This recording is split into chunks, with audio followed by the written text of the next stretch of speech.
Well, hello everyone. Today is August 23rd, 2011, and welcome to the OpenE webinars. Today's topic, I want to let everybody know that it's about storage solutions with multipathing with Fibre channel targets and with Microsoft. We're going to be working with 2008 version, and I want to bring everybody to some of the topics that we're going to be going over with.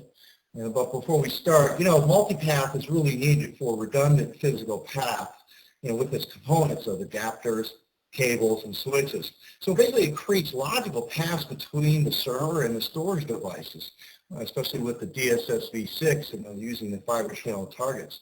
So typically, in an event that one or more of the components fails, causing the path to fail, multipathing logic uses an alternate path or I/O, so the applications can still access their data. So this is important. So not only is MPIO used for iSCSI as well, but it's also used for Fibre channel, which is what we're demonstrating today. So one of the things we're going to go over with is going to be configure the Fibre channel HBA in target mode with the Qlogic, which we'll be using the 8 gigabit Fibre channel HBA. And we'll be configuring that into the DSSV6. Then once we are ready to go from that point, we'll create the volume. I'll briefly go over that so everybody understands it. And then we'll talk about setting up aliases with the worldwide name and also assigning the aliases to the Fibre channel groups and creating groups. Well, we're going to go with the public group first. And then what we'll do is we'll verify the Fibre channel connection with using Qlogic SANsurfer, although others can be used, such as the Alias and LSI controller as well.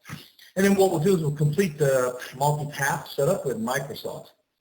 All right, I'd like to get moving real quick right into the demonstration because I know many of us are all busy. So let's go ahead and shrink down our PowerPoint and begin. One of the first things I want to show you before we begin is I'm using the DSSV6. By the way, the latest version just was released out last week, build 5626. So there's a lot of new updates to this build that I would highly recommend. They're also noted in the release notes. So please adhere to that and try to see if you can get those systems updated. When we begin about Fibre channel, we want to be able to make sure that if you're using a 4 gig or an 8 gigabit Fibre channel, keep in mind that the Qlogic is the only product today that has the target mode for Fibre channel. So let's take a look at where we're going to need to go. First, we want to go to Setup, and then what we're going to do is come on down to Fibre channel. And here I'm demonstrating really 4 Fibre channel ports. Now of this, you'll notice that 2562, the QLE 2562, there's port 0 is notified here, and then port 1 is notified here. Both of these have dual ports on the QLE, which is the Qlogic Fibre channel HBA. It is the 8 gigabit Fibre channel HBA. And also I'm showing the 4 gig as well. Here's the 2462. And of course, obviously you can see this is port 1 and here's port 0. So at this point, what we have is the ability to create Fibre channel targets and utilize this. Now, I wanted to let you know that you can change them each independent ports. So here we have the 4 gig. I can make that 1 port on port 1 be an initiator. And of course, on port 0, I can make that part of the target. Typically, by default, everything is set by initiator mode, so please make sure that you set it for target and then hit apply. All right, let's go ahead and create our Fibre channel volume. First, we want to go into configuration, volume manager, and then go right into our volume groups. Obviously, you see here that I've already have a volume being presented. It's in use currently right now, and it's noted as volume group 00, which is the default. You can name it, by the way. You can have many volume groups, so this is specifically for your needs. For this purpose, we just created 1 volume group. Now, I've already created a volume, a Fibre channel volume, and if I put my mouse over the icon, it denotes it as a Fibre channel volume. I set it to, typically Microsoft likes 4K block size or 4096, and I set them as well. And I created 2 of them, one at 100 gig and one at 200 gig. Well, for the audiences, I think it's probably a good idea just to quickly go over how to create a fiber channel volume. Though it may be simple, we just might as well cover it right now. So if I go right here to the action, pull down and click on New Fiber Channel Volume. Here I'm allowed to set the block size. Typically VMware, you want to set for 512K, and now for Microsoft, I'm going to set it for 4096. In this case, I'm not going to use volume replication. And the initialization, I want to let everybody know that when you use this, please be careful if you are already utilizing the system, and if you've got a lot of heavy I/O and it's in production, you might want to use this setting very carefully. So something very large, let's say a terabyte or plus, and you initialize this writing with all zeros, almost like a low-level format. So you want to be careful. That's why we have this rate here, slow, medium, and fast. So if you have a lot of users, a lot of heavy usage, it's in production, you might want to select slow in this case. If it's after hours, you can perform to use the fast. Or if it's on the weekend, for a very large system, a large volume that is not being used on the system, then go ahead and select fast. So in this purpose, I'm not going to go ahead and use the initialization. I'm just going to go ahead and just create any size for this demonstration. And of course, we even post a message stating that please utilize the initialization for data security. So it's a good method to use, especially when you're creating a brand new volume. You can just go ahead and let the initialization begin. So as you can see, obviously we're ready to go. Let's go now that we're ready and completed creating our fiber channel logical volume. Let's go to configuration and select the fiber channel target manager, and we'll go to groups.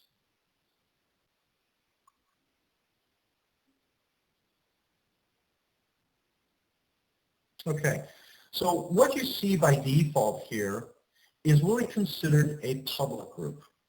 And what I've done right now is to demonstrate the public group because it's fast and simpler, though we're going to create a private group as well. But if you notice here, there's the worldwide name aliases.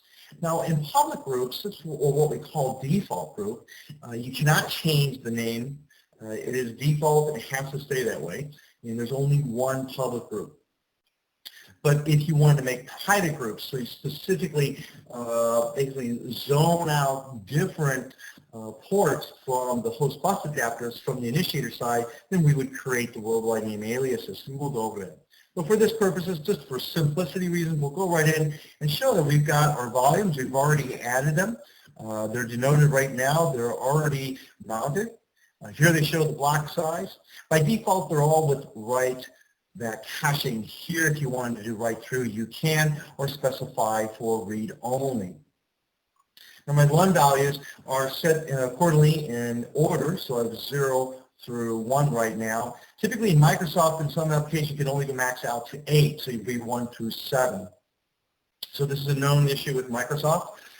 Here we have, again, there is no reason to put the worldwide name alias as access here. It's not available in the default group.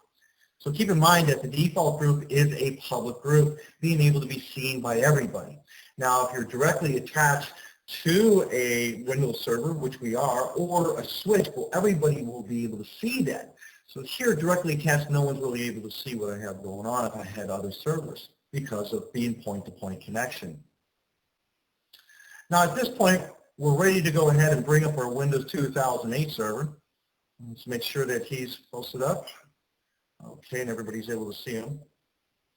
One of the first things we want to really check is to see if there's connectivity between the fiber channel HVAs and if we're able to see the volumes.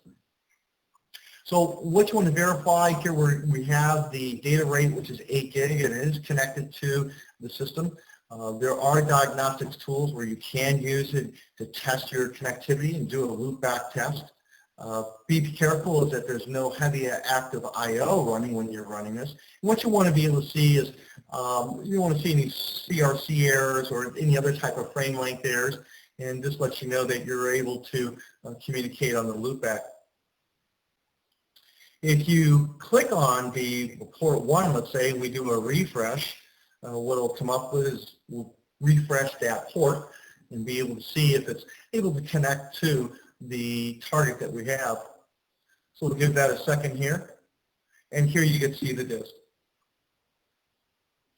So right now it's detected the fiber channel target on the DSSV6, and we see that we have the worldwide names being showed here, and also the size.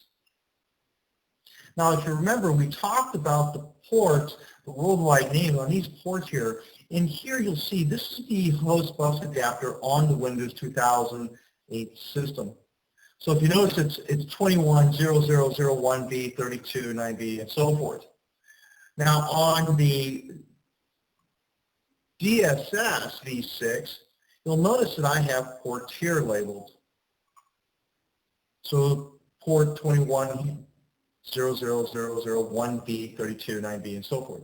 So I created an alias of just 8 gigabit port, 8 gigabit port 1 and 2, and this is really pointing to that host of the Windows 2008 system.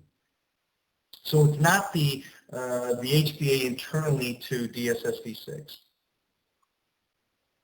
So once I'm able to see my targets from the ports on the Qlogic HBA, then I'm going to go ahead at this point in time, and I should be able to see the first 100 gig. Now, typically what you're seeing here right now, and I demonstrated this in 2 ways for everybody. Disk 1 that you're seeing that is 100 gig or 99.92 after its initialization is this one's already in MPIO mode, and we're going to go over that. Now in disk 2 and 3, it is not. Remember, it is the other 200 gig that we've assigned. Let's just bring everybody up to speed. So if we go to our default public group, you'll see that is the 200 gig, and then here's the 100 gig. Now the 100 gig is already set for MPIO. And the reason being is because when you do the MPIO, you assign it, you will have to reboot the Windows 2008 system. And I don't want to do that during the webinar. I think I can avoid it by simply demonstrating some of the parts and components and what you have to do. So let's say you just started and you went into 2008, but you're not really seeing the MPIO feature.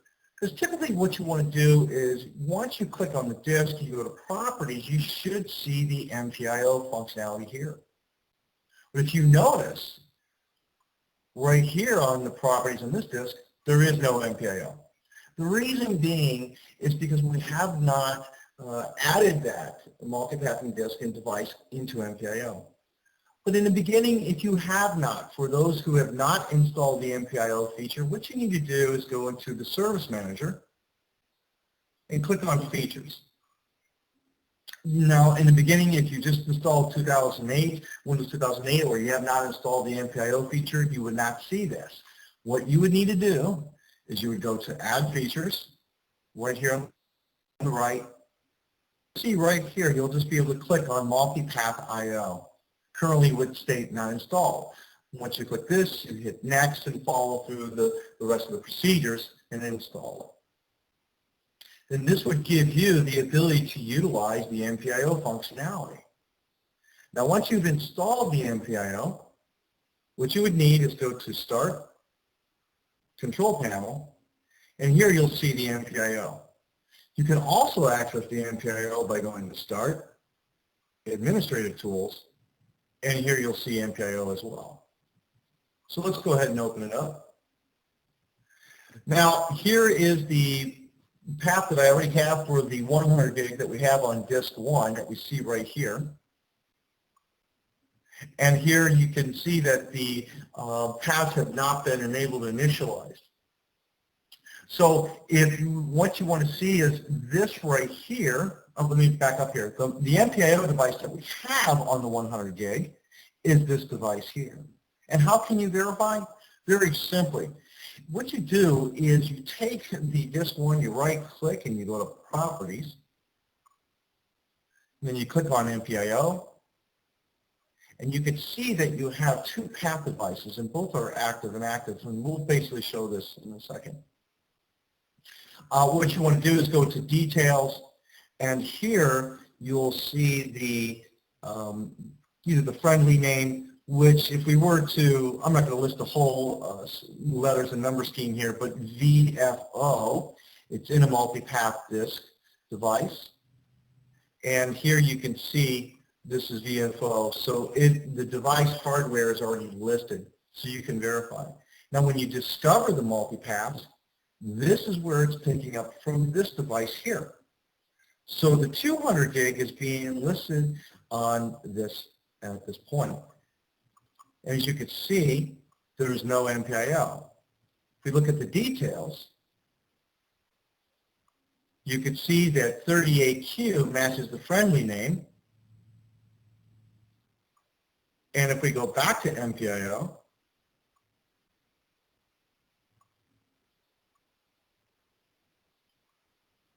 H38Q, so it matches. So that way you know which ones are creating for your MPIO. And let's verify that again.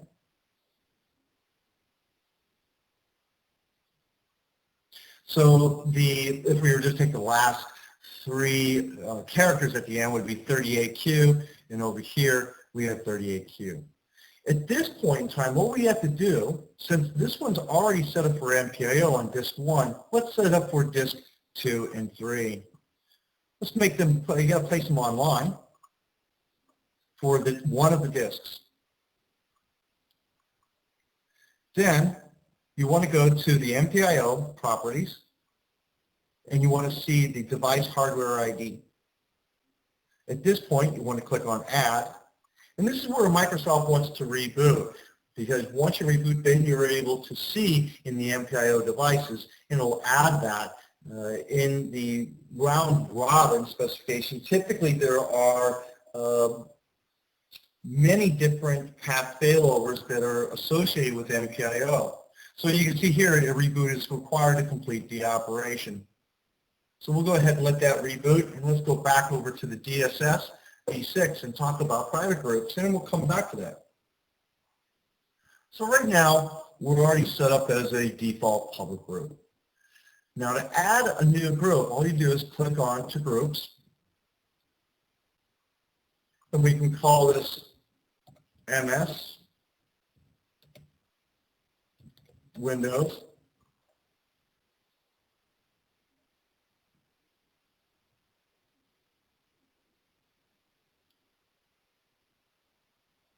And you see now the new group, MS Windows. You can add many private groups as you wish, and then add the Fibre channel targets that you've created. Now notice that you have, what's different about the screen is that you're able now to add the worldwide name alias. So to create the worldwide name aliases, again, it's kind of very simple. Here you would just click on the worldwide name aliases, then you'll create the alias, and of course specify your HBA address, which is each worldwide name has a fixed 64-bit name assigned by the manufacturer. So each manufacturer is going to be different. It can include, characters from A to F, or lowercase and uppercase, digits from 0 to 9. So just please be aware of that. You can always check the manual for your HBA, how to be able to obtain that information, or the BIOS, or many of them, and Qlogic does do this, is they label them directly on the card. On the back of the card, you'll see it. So you'll be able to assign that. So I just want to let you know that that's a good thing to know, especially when you're setting it up. Now once you go ahead and assign it, then you hit apply, and then it will list the HBAs here. So let's go back to our private group.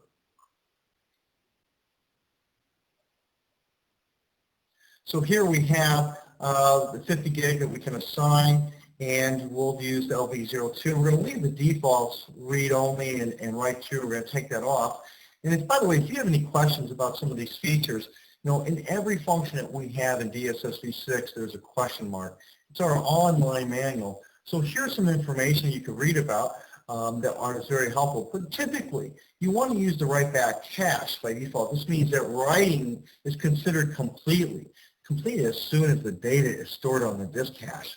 So the disk cache commits the data to disk at a later time. So it provides performance. Well, here's where we're getting this information. So let's go ahead and enable it. And here we can go ahead and assign a port. Now I have one, and we could just do it with one port as well, or many of the ports. So if I can select these two ports, port 2 and 1, and assign them. And then I would be able to specify which server would be able to see that. I do have a system, a Windows 2008 system, another one, where if we were to locate the ports on that, we could see, if we look at the SANsurfer on this server, which is a different 2008 system, and we load up the Qlogic SANsurfer, it'll note that I put one port as off. But here's where you get your information again. So you see the port name 210024 FF24 6D72.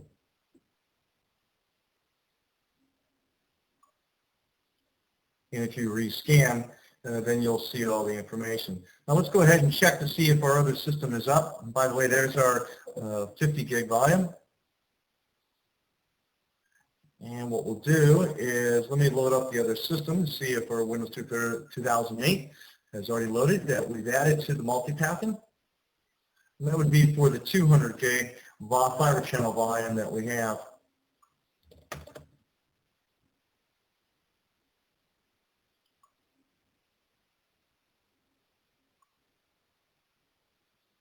All right, so we're loading this up now.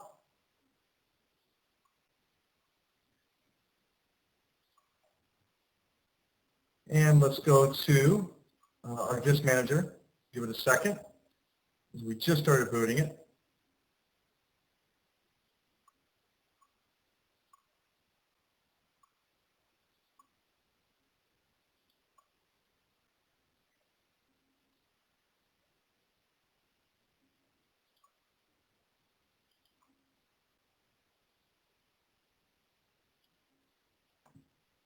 And what we're going to do is go into our server management. And now you see that we have the capabilities of doing the MPIO. Because we've added that in the beginning. If you remember, we've added into the MPIO. Let's go to right here. You can see now the MPIO devices that we added that caused the reboot. So here's the H38Q that we were previously talking about. So at this point, what we want to do is want to right-click on Disk 2, go to Properties, and now you see the MPIO function available. So you see how you now have the path IDs and how the paths. By default, you select round robin. So if you look at the round robin, typically the round robin provides the path failover and performance. Round robin with subsets and least queue depth and weighted paths, those are really application specific and Microsoft outlines them. So typically what we want to do for this demonstration is just use the round robin. So at this point, we're pretty much done. It's that easy and simple to create a multipath with Microsoft with our fiber channel targets with the DSSV6.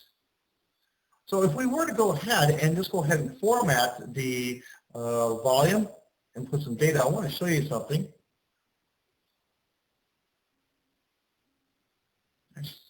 So let's just name this as the MPIO.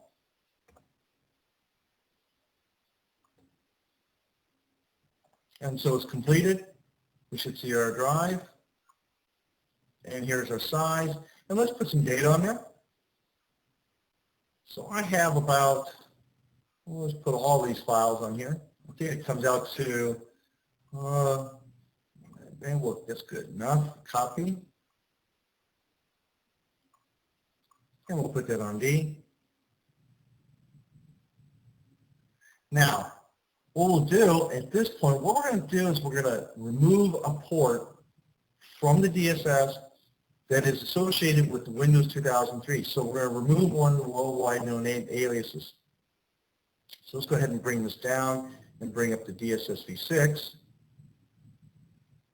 And let's go to our default, which is our public group. And so this, basically we have this. What we can do at this point in time is we can specify, there's a trick here, is if we take one of the ports off and disable it. So if we go to Fibre channel and setup, and we'll disable, let's say, port 0. We'll put him as an initiator.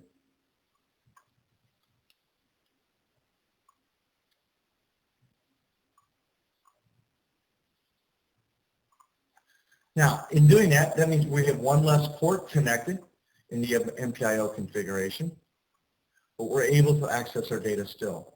So this is another reason why you want to have MPIO, is simply because of performance and also for some type of password failover. So you can see here that we're able to still access our data and be able to even copy some files continuously until, let's say, something physically happened to the cable, or let's say on a switch, or whatever it may be. So if we were to, let's say, copy more files, let's copy another directory on top of it, or inside a directory, copy these, and we'll put this on our drive D, and we'll bring it back, and let's go to drivers, and we'll just go ahead and put them in there. And you can see you're still able to copy your data. Oh, to enable it back on, you can just go ahead at this point, put it back to target mode, so you kind of simulate with the port. Similarly, you can do also, that for the demonstration, if we're to do private ports. So if we were to take the, let's go back to Fibre channel groups, and look at the MS windows here. We see port 2 and 1. Similarly, you could do the same thing, just as we've set up here on this system. And you will have multiple ports being able to access. So what we want to show at the last bit here is on the website, and raise attention to this for MPIO, there's a way to test the MPIO for performance with IO meter. So if you click on a blog down the bottom, or just go to the blog.open-e.com, and what we want to do is go to the second page. If we scroll down, go to the second page 2 here. There's information about how to test your performance, and there's some practical tips about the IO meter. I want everybody to be able to utilize this because it's very helpful in how to really perform your tests. Here is a test file creator that we've created for you. It's already done, so you could basically run this, download IO meter, and then what you want to do is you want to set up your, especially with Fibre channel HBA, we did this with 4 gig and MPIO, and of course we've got some really great performance values here. Read these instructions because they'll really help you. It's very simple, as you could see, and of course if you're trying to maximize your performance, look at your randoms and sequentials and base and line it from here. Remember always to keep more spindles in your data rate to get the highest performance values.